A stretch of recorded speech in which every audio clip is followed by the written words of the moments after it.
ನಮಸ್ಕಾರ. ಇವತ್ತಿನ ಅಂದ್ರೆ ಏಪ್ರಿಲ್ 9ರ ಪ್ರಮುಖ ಸುದ್ದಿಗಳ ವಿಶ್ಲೇಷಣೆಗೆ ನಿಮ್ಗೆಲ್ಲ ಸ್ವಾಗತ.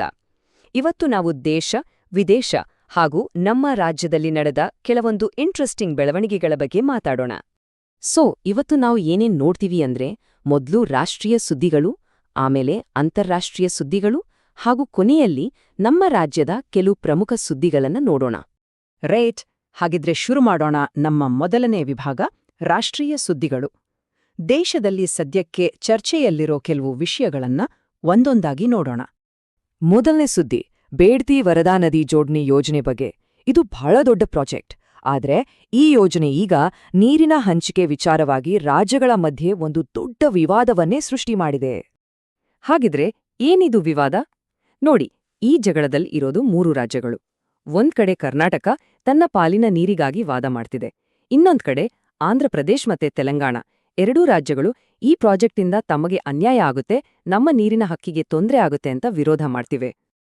ಈ ಪ್ರಾಜೆಕ್ಟ್ ಅದೆಷ್ಟು ದೊಡ್ಡ ಅಂದ್ರೆ ಇದ್ರಲ್ಲಿ ಬೇಡ್ತಿ ನದಿಯ ನೀರನ್ನ ವರದಾ ನದಿಗೆ ತಿರುಗಿಸಲಾಗುತ್ತೆ. ಯಾಕೆಂದ್ರೆ ಹಾವೇರಿ, ಗದಗ, ರಾಯಚೂರಿನಂಥ ಬರ ಇರೋ ಜಿಲ್ಲೆಗಳಿಗೆ ನೀರಾವರಿ, ಕುಡಿಯೋ ನೀರು ಮತ್ತೆ ಇಂಡಸ್ಟ್ರಿಗಳಿಗೆ ನೀರು ಕೊಡೋದು ಇದರ ಮುಖ್ಯ ಉದ್ದೇಶ.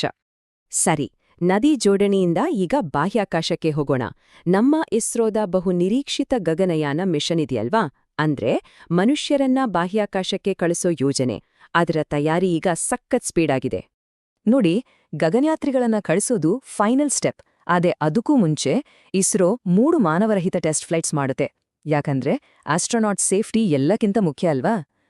ಅದನ್ನ ಖಚಿತಪಡಿಸ್ಕೊಳ್ಳೋಕೆ ಈ ಟೆಸ್ಟ್ಗಳು ತುಂಬಾ ಇಂಪಾರ್ಟೆಂಟ್. ಒಳ್ಳೆ ವಿಷಯ ಅಂದ್ರೆ ಇದಕ್ಕೆ ಬೇಕಾದ ನೌಕೆ ಮತ್ತು ರಾಕೆಟ್ ಎಲ್ಲ ರೆಡಿದೆಯಂತೆ.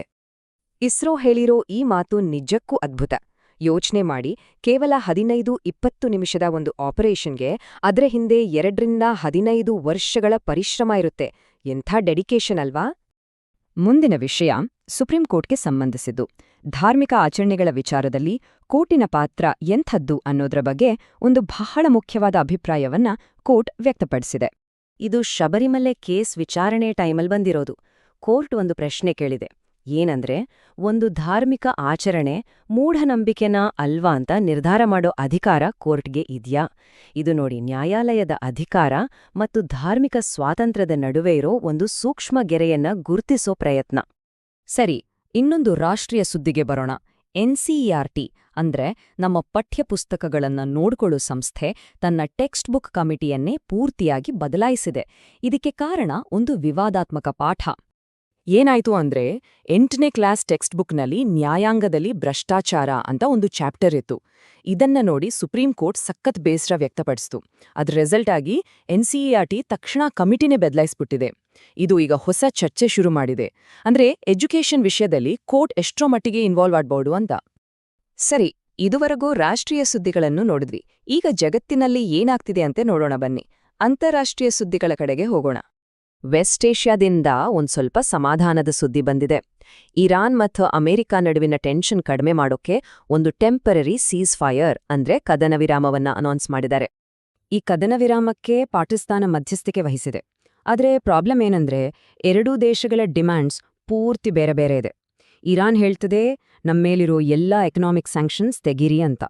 ಅದಕ್ಕೆ ಅಮೆರಿಕ ಹೇಳ್ತದೆ ಇರಾನ್ ತನ್ನ ನ್ಯೂಕ್ಲಿಯರ್ ಪ್ರೋಗ್ರಾಂ ಮೇಲೆ ಕಂಟ್ರೋಲ್ ಒಪ್ಕೊಳ್ಬೇಕು ಅಂತ. ಇದು ಅಷ್ಟು ಸುಲಭ ಇಲ್ಲ.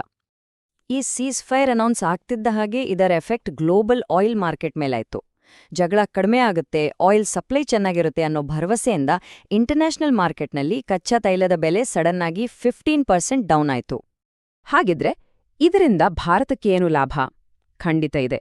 ಮುಖ್ಯವಾಗಿ ನಮ್ಮ ಎನರ್ಜಿ ಸೆಕ್ಟರ್ ಮತ್ತೆ ಅಗ್ರಿಕಲ್ಚರ್ ಸೆಕ್ಟರ್ಗೆ ಇದರಿಂದ ಒಳ್ಳೆಯದಾಗುತ್ತೆ. ಆದ್ರೆ ಈ ಸಮಾಧಾನ ಜಾಸ್ತಿ ಹೊತ್ತು ಇರ್ಲಿಲ್ಲ.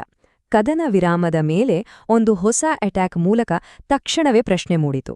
ನೋಡಿ, ಕದನ ವಿರಾಮ ಅಂತ ಅನೌನ್ಸ್ ಆದ ಕೆಲವೇ ಗಂಟೆಗಳಲ್ಲಿ ಇರಾನ್ನ ಒಂದು ಆಯಿಲ್ ಪ್ಲಾಂಟ್ ಮೇಲೆ ಏರ್ ಸ್ಟ್ರೈಕ್ ಆಯ್ತು.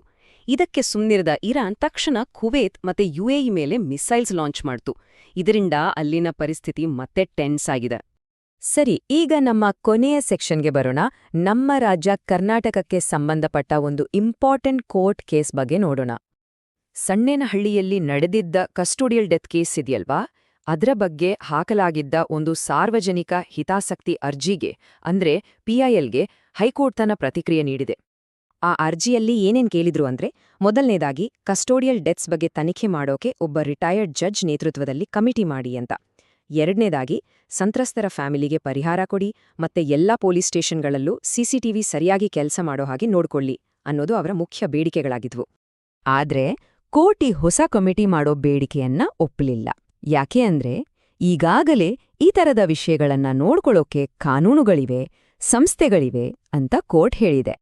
ಸೊ ಕೋರ್ಟ್ ಕೊಟ್ಟಿರೋ ಈ ತೀರ್ಪು ನಮ್ಮೆಲ್ಲರ ಮುಂದೇರೂ ಒಂದು ದೊಡ್ಡ ಪ್ರಶ್ನೆಯನ್ನ ಇಡುತ್ತೆ. ಅದೇನಂದ್ರೆ, ಈಗಾಗಲೇ ಕಾನೂನು, ನಿಯಮ ಎಲ್ಲ ಇದ್ರೂ ಕೂಡ ಒಂದು ಸಿಸ್ಟಮ್ನಲ್ಲಿ ಬದಲಾವಣೆ ತರೋಕೆ ಪಿಐಎಲ್ಗಳ ಪಾತ್ರವಾದ್ರೂ ಏನು?